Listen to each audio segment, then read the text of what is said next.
Hey guys, so there was this issue with the rg35xx. The person just wrote here already that it didn't work for him, the saving.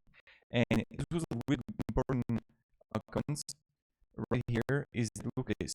The SD card that comes with the device have three choices for either. Might consider making a what's on then buying a new SD card and flash this OS on it, or different OS if that's your thing.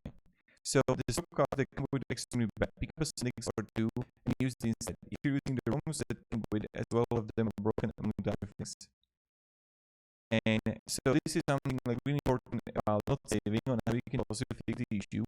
So I don't know if you like the original SD card or if you have a new one, but this is something that you can try.